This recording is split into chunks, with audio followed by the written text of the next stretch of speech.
আসসালামু আলাইকুম। আপনাদের জন্য নিয়ে এসেছি ছোট্ট একটি আমল।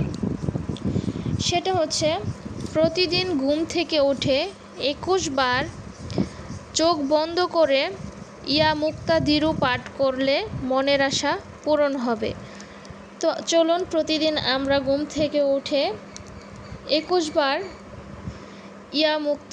ইয়া মুক্তাদিরু পাঠ করি।